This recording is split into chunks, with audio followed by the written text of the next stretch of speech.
Anansi had seen war since before the birth of this world. Even the gods in all their glory sometimes needed to fight to push back the darkness. Darkness that was sometimes from without, but at times came from within as well. From the Hyksos with their chariots to the birth of the new kingdom, he recorded it all. There was war brewing now, among the stolen people as well. Like the old wars, much of it was inside them as they fought to remain who they were, but some of it was outside as well. From the islands where voodoo summoned all the old gods in force to expel their captors, to the smaller rebellions that usually ended with black bodies burning by the dozen.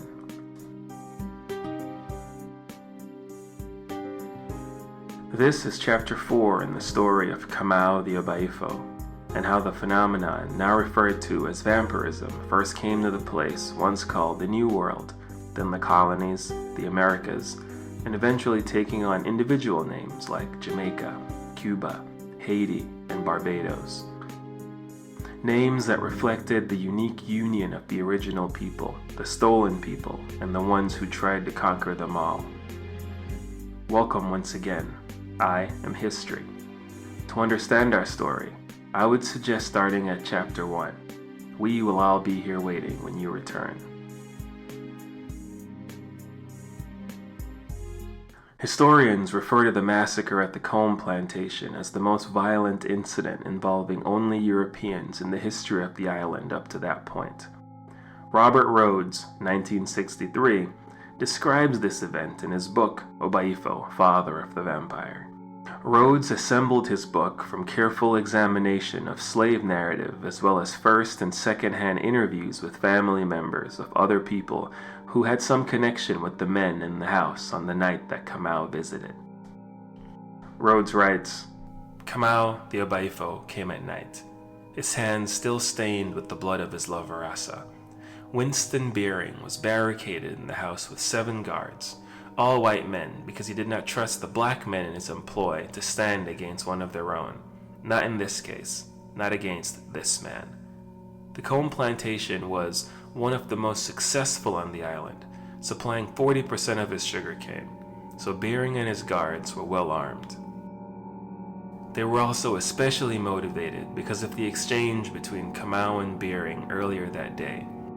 The exact words are lost to history, but Beering had been so enraged by Kamau, and the words were so remarkable, that many of the men shared the story with their families. From these accounts, we can piece together a fairly accurate version of what Kamau said to Beering. It would have gone something like this. You are the one who runs this repulsive display of human grossness. Good. I have traveled a long distance, and I have no interest in the activities of little men. Luckily for you, there are others back where I come from, who I hold more responsible for what happened to the Rona. But you have a woman, who I will have back. Give her to me and I will leave. If you do not, or if she is harmed in any way, then I will do things to this place that will make the wickedness you visit on your prisoners look like a mother's kindness. I'll interrupt Rhodes' account only to address the remarkable nature of the exchange. Kamau was an Obaifo, a powerful and almost indestructible immortal being, and so by his nature did not possess tact or humility. Beering was a white man in the time of bondage, which bestowed upon him a different kind of power. It is therefore not surprising that the clash between these two forces would have widespread consequences. Rhodes continues. With these words, which to Kamau may have seemed measured and reasonable, and perhaps if Beering could have seen into the future, maybe if he knew the awful things that man to whom he was speaking was capable, maybe then he would have swallowed the bitter pill and let Asa free. But that did not happen. Beering was not sure which woman the arrogant black man had come for, but he could guess that it was the dark-eyed beauty he had recently purchased. There was no doubt that he did not intend to kill her, because she was young and strong and beautiful, and therefore had not been cheap.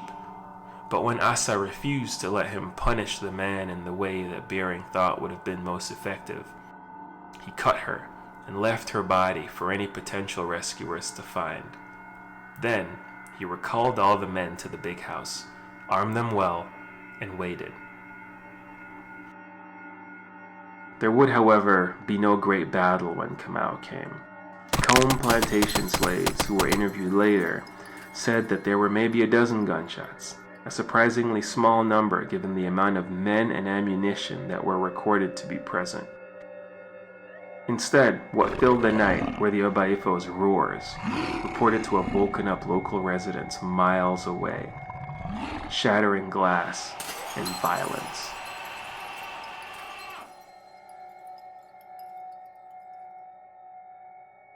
John Black, the freeman whose writings described the discovery of Asa's body, also wrote about what the slaves in their huts experienced. He recalls, quote, "Noises that I did not know white men to be capable of making. Animal noises like a mother watching her baby being sold and hauled away on a wagon. High-pitched screams like a girl being whipped until the skin in her back was nothing more than bloody wrinkled strips. These sounds and more came from the big house. And so it was that a few of us, who always had running on the mind, abandoned whatever complicated plans we had been putting together for many years and took off in the night. The sounds from the big house hiding our heavy breathing and the sounds of our old shoes slapping against the wet island grass. It is not surprising that the activities of the Obaifo, like many other supernatural creatures, often disturbed the colonial business and resulted in runaways. When the European forces decided to send their hunters to the island, it was the disruption of the slave trade and the loss of human capital, not the destruction of property, that was listed as their primary motivation. After Kamau was finished at the comb plantation, he followed the runaway slaves into the night. He left the house burning behind him. It is available today for those who are interested in touring the site of the comb plantation massacre. Kamau and the runaway slaves headed towards the mountains. Or perhaps it would be more accurate to describe it as Black did. We all followed, without knowing why, the monster whose eyes glowed in the night. He paid no attention to us, and the group of us, about 15 or so, stayed a safe distance behind. But for some reason, we all decided, without saying anything, that this man was our Moses. It is here that Kamau meets the Maroons. The Maroons are the island's infamous group of runaway slaves who escaped to the mountains and formed their own community. They often had encounters with the island's colonial forces, but despite the overwhelming resource disadvantage, this community of runaways survives to this day. There is extensive account of Kamau's first meeting with the Maroons, because the individual whom he encountered was none other than the infamous queen, Nanny. This meeting was recorded by a Maroon oral historian.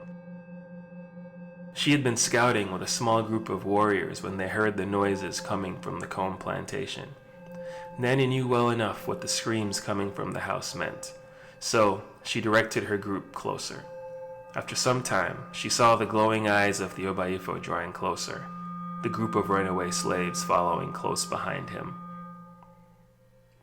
The Maroons were a fearless people, but the sight of Kamau, covered in blood with his telltale white, pupilless eyes, made them hold back. All except for Nanny, who blocked his path and looked right into the eyes of the monster. She wanted to know why he was here, and whose blood he was covered in. If it had been the blood of slaves, then the history of one of those beings would have been cut short. But Nanny was satisfied with Kamau's response. The Obaifo, for his part, recognized the old power that the woman carried with her. There were few like her, women who could stand before the old things and bring them to heel.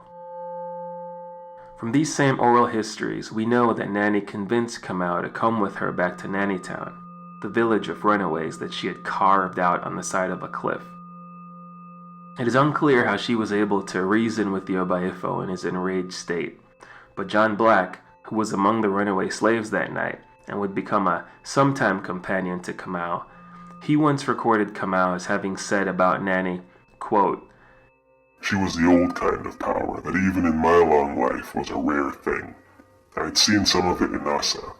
Vanessa's power was steady and overwhelming. It could build like a storm. The power inside Nanny was violent and awe-inspiring, like watching a lightning strike or trying to imagine the face of a god. We know from Black and other sources that Kamau lived at Nannytown for a while. For months he was unreachable, kept at bay only by the will and the power of his host. Nanny was, reasonably, concerned about what it would mean if the Obaifo decided to indiscriminately wreak havoc across the island. The strategist that she was, she no doubt also recognized what it would mean for their cause to have such a weapon on their side. Most sources accept the fact that he went through a kind of madness. He barely spoke and would not feed on the animals that the Maroons offered him. There were occasions when he had to be restrained, a job that could only be done by the Queen herself. There was general concern throughout the Maroon community about his presence. Oral historians from all Maroon villages have recorded many conversations between their leaders about what to do with the monster from their homeland. But if the mountains had their own political system, then Nannytown, with its fabled queen, was the superpower, so as long as he was under her protection, there was nothing the other tribes could do. Eventually, Kamau recovered from his madness. By then, however, word of his deeds had spread back to the English court, and while most in the court prided themselves on their logic and science, there were others who were able to make sense of the pieces of terrified information coming from the colonies. A letter from the court of King George was addressed only to Hunter.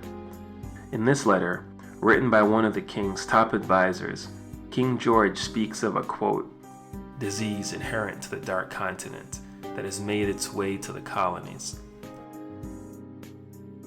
He directs Hunter to travel to the island and address the issue. While the letter from the king's advisor does not mention the Obaifo or vampirism at all, we know that shortly after the letter is dated, a character almost as infamous as Kamau himself arrives on the island. The Hunter, whose real name is lost to history, was the first vampire hunter to ever arrive on the island. Ironically, in an attempt to address a single act, the king and his advisors may have set off a series of events that led to more death and destruction than they could possibly have imagined.